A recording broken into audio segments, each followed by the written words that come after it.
Catherine Bernardo update. And during taping ng Someone Someday, nandyan sila nag-taping sa isang hospital. Ayan, still rolling. Ayan, ayun, busy nga si Catherine. Ayan, sa taping ng Someone Someday. Ayan, abangan yan soon. Ang ganda pa nga ni Catherine. Ito sa IG story ni Dimple Sumaya, na-selfie pa nga sabi, Netflix bound with his OG baby of mine. Ayan, at yung Bernardo. Ito kasama ni Catherine, mag-pilates. Ayan, si Earl, saka yung kapatid ni Mayor Mark Alcala, na si Don Alcala. Yan, no?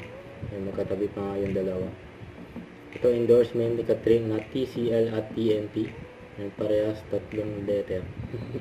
Pagkaswerte pa nga ng host sa TCL event ni Catherine. Ayan, no? Ay pagtsikaan pa nga siya kay Catherine.